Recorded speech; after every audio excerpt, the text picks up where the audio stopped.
สบายดีมามาแต่ไทยวันนี้โอ้สาวลาวเดี๋ยวขออนุญาตถ่ายด้วยหวานถึงฟาดพี่น้องสาวลาวโอ้โหฟาดขอบใจเด้อฟาดโถคนมาเที่ยวปักอ้วนนี่นะพี่น้อง15มาแนะนำอีกสถานที่หนึ่งก็คือสวนออร์แกนิกอยู่ที่เมืองปากสองแข้งยังกับบะหูแข้งยังอยู่นี่มีดอกไม้นะนี่นะพี่น้องก็มาเที่ยวกันไลฟ์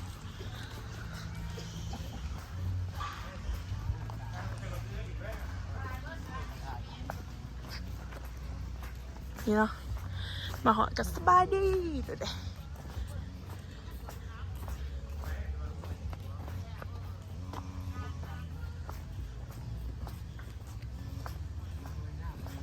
เนาะ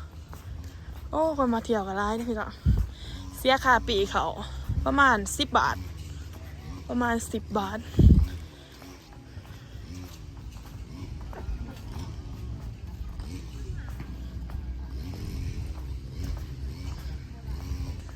นี่นะพี่เนาะพักโมโหว่าพักเองนี่เนาะนี่มาถ่ายภาษาหูเพนเนี่ยอ๋อพักอันนี้พักกาดนะพี่น้องเพิ่นปลูกนี่นะพี่น้องพักอันนี้เป็นสวนออร์แกนิก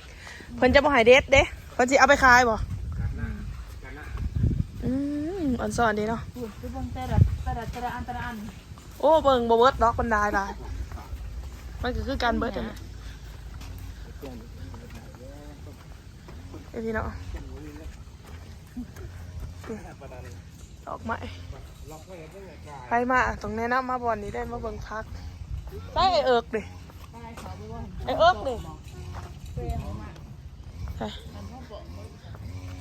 ก็มีร้ายพักนะสลัดนะพี่น้องมีร้ายอย่างเนาะมาพักสลัดกับมีเดี๋ยวหน่อยจะขับไปกินน้ำนี่นะพี่น้องสวนฝักมึงแน่พี่นางแต่ไพ่ป๊าดเถอะป๊าดผักสลัดคือมังงะอันเถอะดิพันกระปุกเนาะอันนั้นเป็นหมักเด่นเนาะพี่น้องสวนหมักเด่นมันมีหลายอย่างคนปลูกอะไร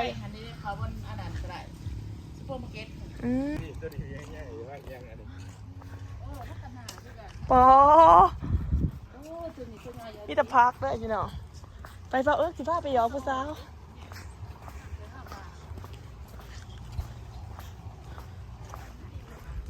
นี่นะพี่น้อง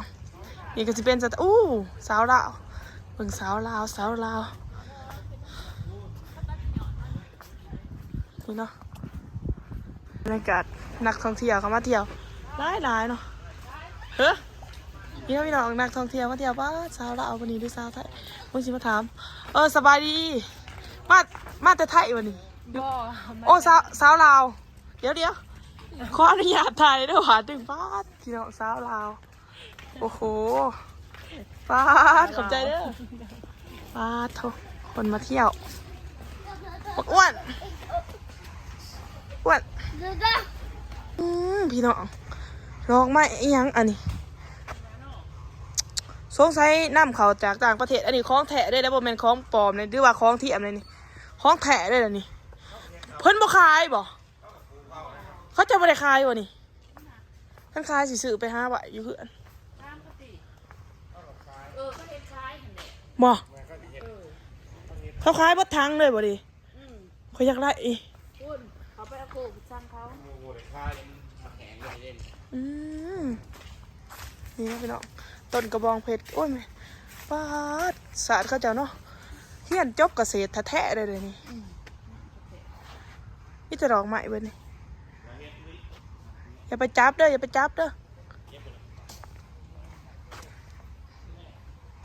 โอ้พี่น้องอะไรเนาะ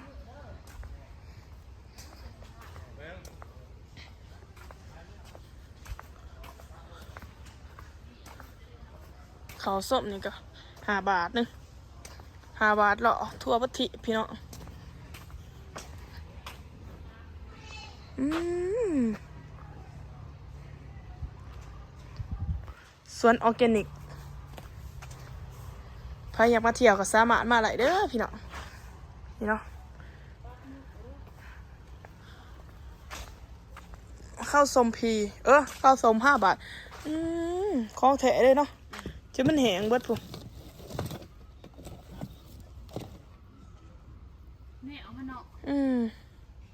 ป้าดพี่น้องพักกะอัดไปหาทามสื่อไปเอาเมื่อเฮือนป้าดพี่น้องของของปลารับเนาะพักแห้งงาม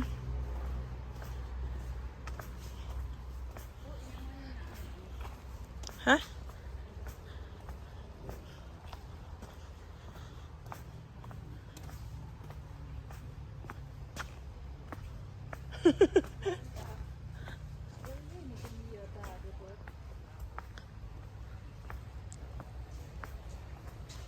โอ้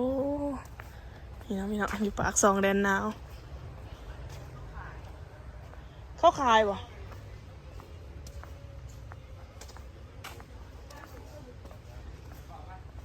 ซื้อก็เอาเมื่อบ่ได้ดอกของได้เลยบ่ได้เอาไปจักสิมาซื้อเอาไปเขาเลยละไผ่ผ้ายางนะพี่น้องเพิ่นผ้ายางเขาผู้ใดอยากมาส้มพักมีร้ายสนิทเด้แต่ว่านางเบิดมือกับบ่เบิดออกมานี่เนาะอันนี้มะจะเป็นตัวอีหยังอันนี้โอ้หัวนั่นแดงๆแครอทบ่อีสังเนาะอีหยังจัก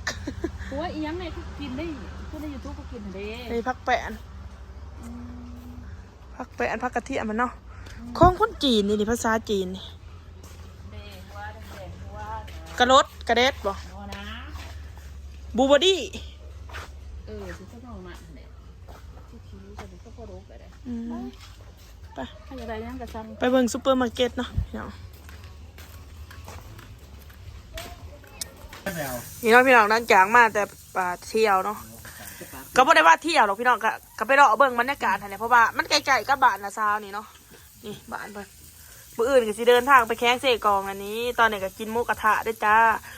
ก็สำหรับคลิปนี้ก็สิจบเพียงสมิเด้อพอกันใหม่คลิปหน้าฝากกดไลค์กดแชร์กดติดตามเพื่อเป็นกำลังใจให้น้องตายเด้อนี่น้องมากินหมูกระทะกับอ้ายกับน้องนี่พี่น้องเอ้ยนี่นุ่มสดนี่เนาะนุ่มสด อันนี้เบาเอิ๊กเนาะโอเคพี่น้องพอกันใหม่คลิปหน้าเด้อบ๊ายบายเดี๋ยวสิมาต่อคลิปกินหมูกระทะเนาะ